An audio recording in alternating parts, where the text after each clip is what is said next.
لله القائل ولقد كتبنا في الزبور من بعد الذكر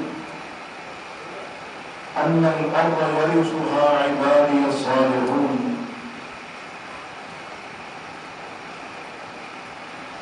وقال رسول الله صلى الله عليه وسلم القرآن حجة لك أو عليك أو كما قال عليه الصلاة والسلام.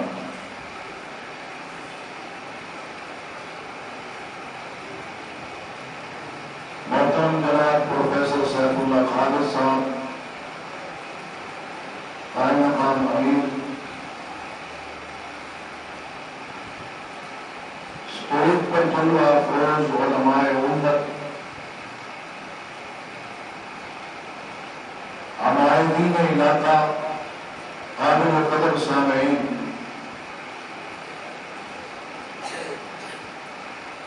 تکمیل قرآن کے عنوان سے آج کا یہ پروگرام سجایا گیا ہے۔ قرآن مجید فرقان حمید سے بڑا کوئی عنوان نہیں اور اس سے بڑی کوئی کتاب نہیں۔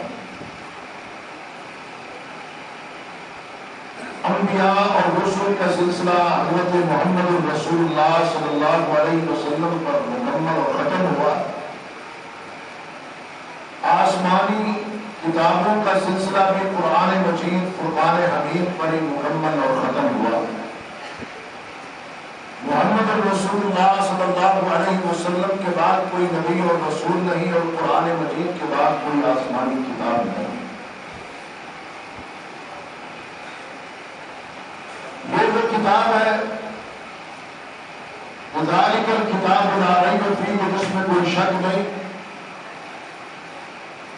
ہر قسم کے لغوی، معنوی اور اعرابی شکوک و شبہات سے پاک ہے۔ اس کی فصاحت اور بلاغت کے اندر بھی اور معانی اور مطالب میں بھی کوئی شک نہیں۔ ذالک الکتاب لا ریب فیہ، یہ ایسی کتاب ہے کہ جن لوگوں کے اندر اسلام اور اسلامی تعلیمات کے حوالے سے شکوک و شبہات پائے جاتے ہیں، یہ کتاب ان کے شکوک و شبہات کو دور کرنے والی ہے۔ قرآن مجید وہ کتاب ہے کہ جس کے اندر کوئی ٹیڑھ نہیں۔ الحمدللہ الذی انزل علی عبدہ الکتاب ولم یجعل لہ عوجا، مفسرین یہاں پر موجود ہیں۔ اس کتاب کے اندر کوئی ٹیڑھ نہیں مگر ٹیڑھے معاشروں کو سیدھا کرنے والی اور ٹیڑھے افراد کو صحیح سمت لگانے والی کتاب کوئی ہے تو قرآن مجید ہے۔ ان ھذا القرآن یہدی للتی ہی اقوم، یہ وہ کتاب ہے جو اپنا تعارف خود کروا رہی ہے کہ وَإِنَّهُ لَتَنزِيلُ رَبِّ الْعَالَمِينَ، کہ یہ کتاب کسی کی تصنیف اور تالیف نہیں بلکہ تنزیل ہے من رب العالمین، رب العالمین کی طرف سے۔ کون لے کے آیا؟ نزل بہ الروح الامین، جسے جبریل امین خود لے کے آئے۔ کس پر اتری ہے؟ حضرت محمد رسول اللہ صلی اللہ علیہ وسلم کے جسد اطہر پر اتری ہے، اور جسم کے جس حصے پر نازل ہوئی ہے علی قلبک لتکون من المنذرین۔ قرآن خود تعارف کرواتے ہوئے یہ کہتا ہے کہ میں عربی زبان میں ہوں، بلسان عربی مبین، واضح عربی زبان کے ہوں۔ یہ کتاب ہے اور یہ اللہ کا کلام۔ حضرات گرامی، جس کا یہ کلام ہے اس کے نام سے شروع ہو رہا ہے الحمدللہ رب العالمین۔ جس کو یہ آیت آتی ہے وہ پڑھے الحمدللہ رب العالمین۔ کس کے نام سے قرآن شروع ہو رہا ہے؟ کس کے نام سے؟ اور کلام کس کا ہے؟ اللہ کا۔ جس کا کلام ہے اس کے نام سے شروع ہو رہا ہے۔ اور یہ کلام آیا کن کے لیے؟ انسان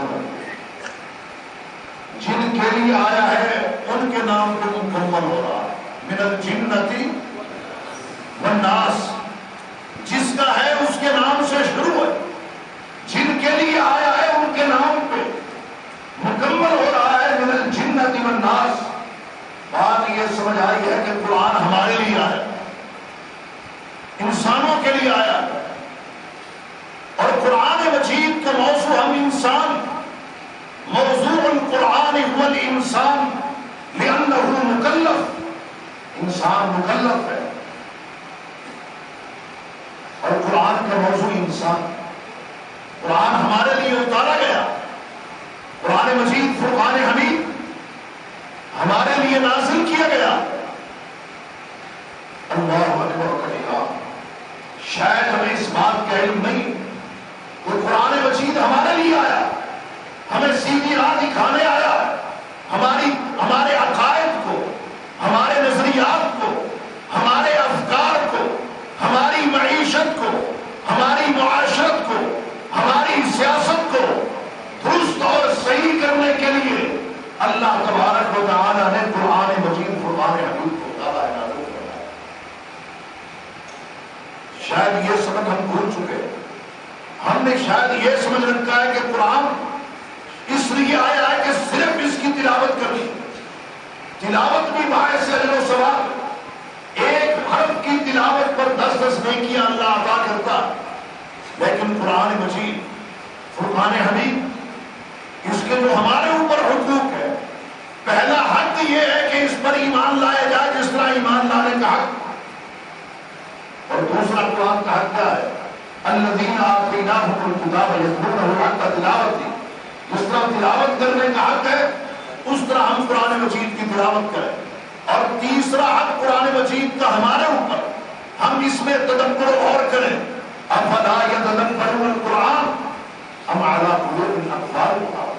تیسرا حق قرآن مجید کا یہ ہے کہ ہم اپنی زندگی اس کے مطابق بسر کریں، اور جب اس کے مطابق زندگی بسر کریں گے ہمارا ہر عمل صالح کہلائے. اور پانچواں قرآن مجید کا حق ہمارے اوپر یہ ہے کہ اس کی دعوت کو دنیا کے اندر ہم عام کریں. صرف تلاوت وہ ایک حق ہے، وہ بھی خال دیا جاتا، وہ بھی کبھی کبھار دیا جاتا. قرآن مجید کے ساتھ محبت، قرآن مجید کے ساتھ لگن، قرآن مجید کے ساتھ پیار، یہ دن بدن کم پڑتا جا رہا ہے.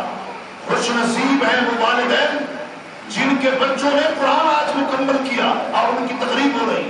اور خوش بخت ہیں وہ بچے، وہ اولاد جنہوں نے کلام اللہ کو پڑھا ہے، سمجھا ہے، اور اس کی تلاوت کے آداب کو جانا اور پہچانا ہے، اور اس کے معانی اور مطالب کو سمجھا. حضرات گرامی، آج لوگ خود بھی قرآن نہیں پڑھتے اور اپنی اولاد کو بھی نہیں پڑھاتے. کیوں؟ اس لیے کہ جب قرآن پڑھائیں گے، حافظ بنائیں گے، قاری بنائیں گے، عالم بنائیں گے، تو بچے کا مستقبل کیا ہوگا؟ کہتے ہیں کہ معاشرے میں عالم کی، حافظ کی کوئی عزت نہیں. حضرات گرامی، ذرا میری بات کو توجہ سے سنیے گا. آپ دیکھیے کہ یہاں پر یہ مصلی بچھا ہوا ہے اور یہ صف ہے. جب نماز کا وقت ہوتا ہے تو امام تمام مقتدیوں سے 4 فٹ آگے کھڑا ہوتا ہے، اور سارے مقتدی، وہ ملکان ہو، مشران ہو، وڈیرے ہو، چودھری ہو، نواب بھی، وہ آگے کھڑا ہوتا ہے. اب بھی کہتے ہو عزت نہیں. جمعے کا دن آتا ہے، ابھی میں یہ گن رہا تھا کہ تیسری سیڑھی پہ میں آگے کھڑا ہوں، 2 سیڑھیاں یہاں پہلے، اور سطح زمین سے تقریباً 2 فٹ اوپر کھڑا. اور ہر جمعے عالم دین اس منبر پر اتنی اونچائی پہ کھڑا ہو کے وہ خطبہ دیتا ہے. وہ کون سی چیز ہے جو اس کو بلند کر دیتی ہے؟ باقی سارے نیچے ہیں اور وہ اوپر بیٹھا ہوا ہوتا ہے، اوپر کھڑا ہوا ہوتا ہے. وہ قرآن کا علم ہے، وہ حدیث رسول اللہ کا علم ہے. اب بھی ہم کہتے ہیں کہ جناب عزت نہیں. سیدنا عمر بن خطاب رضی اللہ تعالیٰ وہ عمر الذي لقب بأمير المؤمنين جو امیر المومنین کے لقب سے معروف ہے، شہر عثمان کا دورہ کرنے کے لیے گئے۔ جب شہر عثمان کا دورہ کرنے کے لیے گئے، ساحلی شہر ہے، جدہ کے پاس ہے، دورہ کرنے کے لیے گئے تو مکے کا گورنر نافع بن عبد الحارث ملاقات کے لیے آیا۔ آپ نے اس سے پوچھا کہ مکہ کا گورنر کس کو بنا کے آئے؟ جواب دیا ابن حمزہ کو۔ پوچھا من ابن حمزہ، یہ ابن حمزہ کون ہے؟ عبد الرحمن ابن حمزہ تھے۔ جواب دیا مولم من موالینا، ہمارے نوکر میں سے ایک نوکر، غلاموں میں سے ایک غلام۔ اچھا، سیدنا عمر بن خطاب رضی اللہ تعالیٰ جہاں حیران ہوئے وہاں پریشان بھی ہوئے کہ قریشیوں پر، ہاشمیوں پر، سرداروں پر، وڈیروں پر ایک غلام گورنر بنا دیا۔ پوچھا کیوں؟ جواب دیا اس لیے بنایا ہے کہ انہو قاری من کتاب اللہ، وہ کتاب اللہ کا قاری، وعالم بالفرائض، اور فرائض کے علم کا ماہر ہے، اس لیے اس کو گورنر بنایا ہے کہ عالم ہے، قاری ہے۔ اور اس پائے کا، اس معیار کا نہ کوئی قاری ہے نہ کوئی عالم ہے۔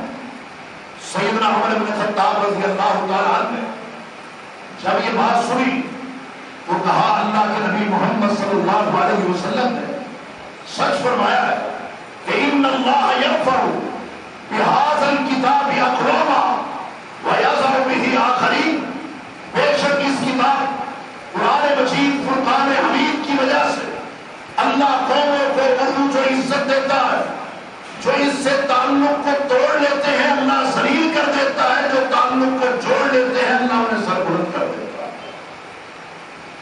یہ تو ایک خواب ہے۔ لوگ کہیں گے کہ جناب وہ دور اور تھا، یہ دور اور ہے، وہ خلافت راشدہ کا دور تھا جس دور میں حافظ، قاری اور عالم گورنر بن جایا کرتے تھے۔ میرے رب نے اس دور کے اندر بھی دکھایا ہے۔ افغانستان کی فتح اور روس اور امریکہ کی ذلت آمیز شکست کے بعد آپ دیکھیے افغانستان کا امیر المومنین وہ بھی مولوی، صدر وہ بھی مولوی، وزیر خارجہ وہ بھی مولوی، وزیر دفاع وہ بھی مولوی، اور وزیر مذہبی امور وہ بھی مولوی، چیف جسٹس وہ بھی مولوی، وزیر تعلیم وہ بھی مولوی، علاقوں صوبوں کے گورنر وہ بھی مولوی۔ بات سمجھ آ گئی ہے، دور کوئی بھی ہو اللہ کے حبیب کا فرمان ہمیشہ قیامت تک تر و تازہ بھی ہے اور سچا بھی ہے۔ ان اللہ یرفع بہذا الکتاب اقواما ویضع بہ آخرین، بے شک اس کتاب کے ذریعے اللہ نے امت مسلمہ کو عزت سے سرفراز کرنا ہے انشاءاللہ العزیز۔ یہ اللہ تبارک و تعالی کا وعدہ ہے کہ ایسا ہو کے رہے گا۔ یہ بات میری نہیں، اس زمین کے وارث یہود و نصارہ نہیں، اس زمین کے وارث ہندو اور کافر نہیں ہے، اس زمین کے وارث اللہ کے باغی، نمک حرام اور سرکش نہیں ہے۔ وَلَقَدْ كَتَبْنَا فِي الزَّبُورِ، زبور کے اندر یہ ذکر موجود ہے۔ من بعد ذکر، کلام اللہ کے اندر بھی یہ چیز موجود ہے۔ وَلَقَدْ كَتَبْنَا فِي الزَّبُورِ مِن بَعْدِ الذِّكْرِ أَنَّ الْأَرْضَ يَرِثُهَا عِبَادِيَ الصَّالِحُونَ، کہ اس زمین کے وارث اللہ کے نیکوکار، صاحب کردار، شب بیدار، مطیع و فرما بردار بندے اللہ نے اس زمین کی وراثت اور اس کی قیادت، اس کی سیادت اور اس کی خلافت اللہ نے اپنے بندوں کو عطا کرنی ہے، جو اس کے سامنے سجدہ ریز ہونے والے اور تراہم رکعا سجدا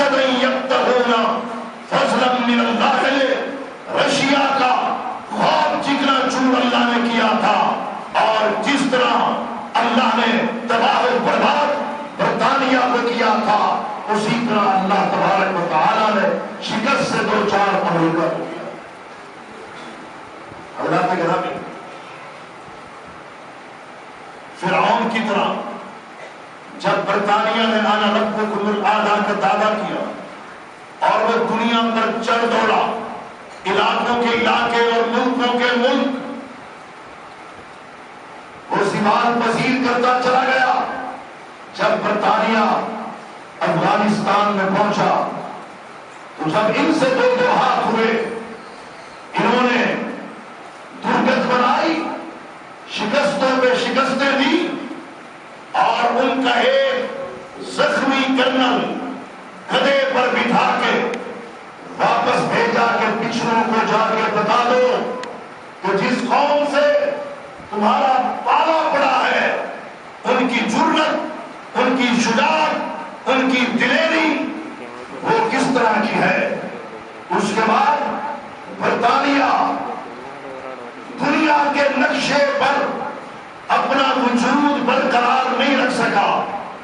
اس کے بعد رشیا، وہ بھی نمرود کی طرح رب ہونے کا دعویٰ دار بن گیا، اور جب افغانستان کی سرزمین پہ اس نے قدم رکھا تو اللہ تبارک و تعالی نے جہاں اس کو شکست سے دوچار کیا، وہاں روس کے بھی ٹکڑے ٹکڑے ہوئے، اور کئی اسلامی ریاستوں کو اللہ نے آزادی نصیب فرمائی۔ اس کے بعد امریکہ جو نیو ورلڈ آرڈر کا اعلان کرتے ہوئے آیا، اور بش نے جب اپنی فورسز کو اور اپنے اتحادیوں کو افغانستان میں لانچ کیا تو بش نے صلیبی جنگ کا اعلان کرتے ہوئے ان کو روانہ کیا تھا۔ گویا ہے کہ مارکہ صلیب و ہلال کا اعلان پھر صلیبیوں کی طرف سے، بش کی طرف سے ہوتا ہے کہ جناب ہم ایک مرتبہ پھر صلیبی جنگ کا اعلان کر رہے ہیں۔ صلیبی جنگ پھر افغانستان میں شروع ہوتی ہے، 20 سال تک جاری رہتی ہے، اور اس کے بعد صورتحال کیا ہے؟ اس کے بعد اسے شکست ہوتی ہے، اور جب شکست ہو رہی ہوتی ہے تو وہ اپنے اسلحہ کو اپنے ہاتھوں سے تباہ و برباد کر رہا ہے، اور کچھ تباہی وہاں مسلمان افغان کر رہے ہیں۔ یخرجون بیوتہم بأیدیہم وأیدی المؤمنین کی یہ تفسیر جو ہم نے کتاب اللہ کے اندر پڑھی تھی، اس کا عملی نمونہ ہم نے سرزمین افغانستان میں دیکھا۔ حضرات گرامی، اور صورتحال کیا ہوئی کہ رشیا کی طرح امریکہ بھی اپنے زخم چاٹتا ہوا، منتیں سماجتیں کرتا ہوا، آج سے 3 برس پہلے وہ اپنی شکست قبول کر چکا تھا، مگر باعزت واپسی چاہتا تھا، اور اس کے لیے 3 سال تک کبھی پاکستان، کبھی قطر، کبھی امریکہ، اور کبھی کہاں اور کبھی کہاں وہ منتیں سماجتیں کرتا رہا کہ میری واپسی باعزت طریقے سے ہونی چاہیے۔ ذلیلوں کی کبھی عزت نہیں ہوتی۔ عزت وللہ العزت ولرسولہ وللمؤمنین۔ عزت کس کی ہے؟ آپ کی توجہ ہے کہ نہیں؟ کھانا کھا لیا؟ وہ اتنے اداس کیوں بیٹھے؟ عزت کس کی ہے؟ بولو کس کی ہے؟ ولرسولہ، اور کس کی ہے؟ وللمؤمنین، اور کس کی ہے؟ اس میں کہیں امریکہ کا ذکر ہے، کہیں کافروں کا ذکر؟ میں نے آپ سے پوچھا کہیں کافروں کا ذکر ہے؟ جس کو میری آواز جا رہی ہے وہ ساتھ بولے۔ کافروں کا ذکر ہے؟ عیسائیوں کا ذکر ہے؟ امریکیوں کا ذکر ہے؟ کس کا ذکر ہے؟ اللہ کا، رسول اللہ کا، اور اہل ایمان کا۔ 3 سال لگا دیے کوئی باعزت راستہ، جتنا اسلحہ تباہ کر سکتے تھے تباہ کر لیا ہے۔ اس کے باوجود بھی یہ بات میڈیا میں آ رہی ہے کہ مجاہدین کو، طالبان کو، ان افغان کو، ان غیرت مندوں کو جو مال غنیمت ملا ہے، تاریخ انسانی میں اتنا قیمتی مال غنیمت آج تک کسی کو نہیں ملا، آج تک کسی کو نہیں ملا۔ یہ تو نہتے تھے، تعداد میں کم تھے، اور افغانستان کا منظر اگر میں قرآن کی زبان میں بیان کروں، تقریر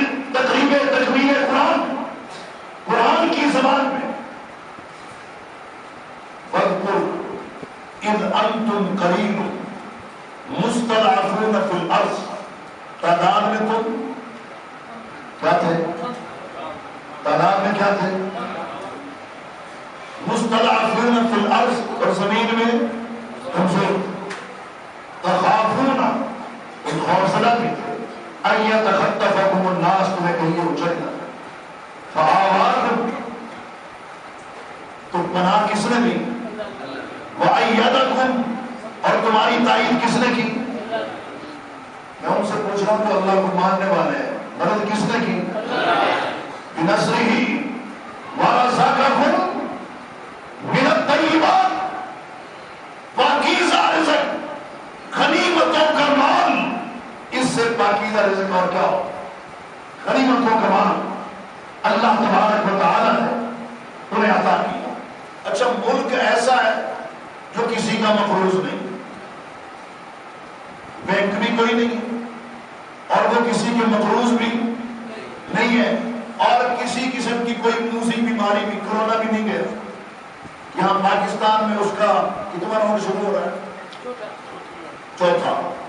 وہاں صرف 2 راؤنڈ آئے اور دونوں طالبان کے آئے۔ ادھر کرونا کے 4 آ چکے، ادھر کرونا گیا ہی نہیں، کیونکہ کرونا کا باپ امریکہ یہ چل رہا ہے کہ پاکستان نے کیا کیا ہے، پاکستان کا کیا کردار ہے۔ حقیقت میں آپ کو بتاؤں، افغانستان کی فتح در حقیقت پاکستان کی فتح ہے۔ افغانستان کی فتح عالم اسلام کی فتح ہے۔ کس نے اس کے لیے جانیں دی ہیں، خون دیا، قربانیاں دی ہیں، اللہ اکبر کبیرہ۔ ان میں سے کچھ وہ بھی ہیں، وَمِنْهُمْ مَنْ قَضَىٰ نَحْبَهُ، کچھ وہ بھی ہے وَمِنْهُمْ مَنْ يَنْتَظِرُ وَمَا بَدَّلُوا تَبْدِيلًا۔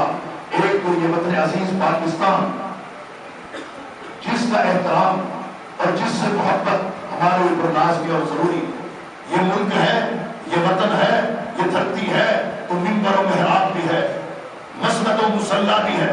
یہ ملک ہے تو ہم آزادانہ طور پر عبادات بھی کر رہے ہیں، یہ ملک ہے تو ہماری عزتیں اور آبروئیں اور عصمتیں اور عفتیں بھی محفوظ ہیں۔ یہ ملک نہ ہو یا نہ ہوتا تو پتہ نہیں آج ہم ہندوستان میں کس طرح زندگی بسر کر رہے ہوتے، یا ان ہندوؤں کے سائے میں کس طرح ہم سانس لے رہے ہوتے۔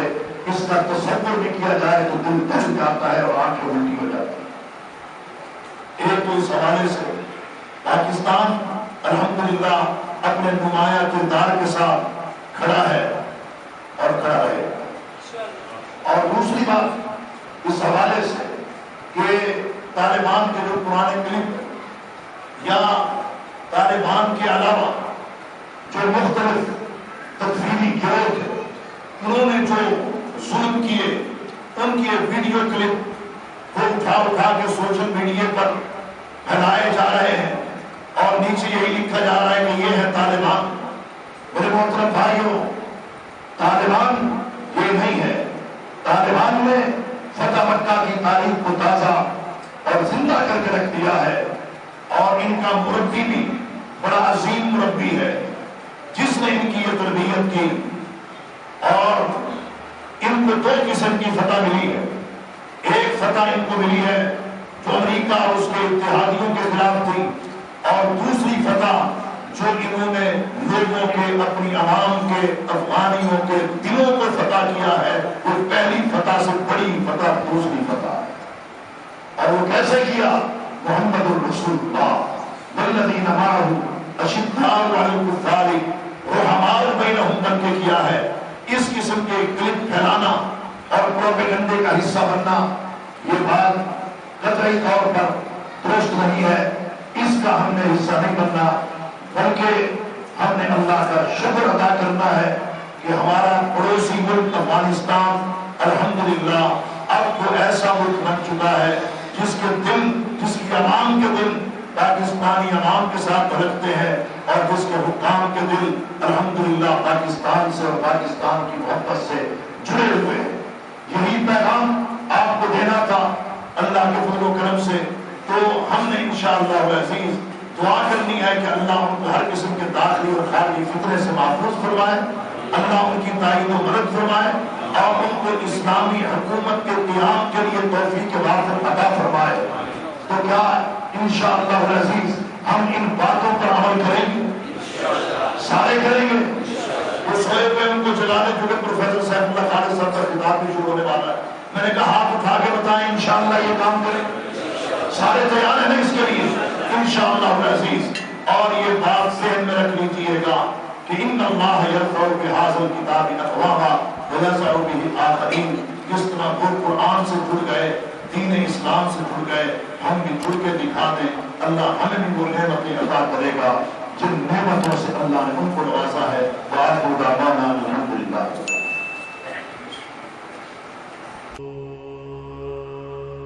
فرش التراب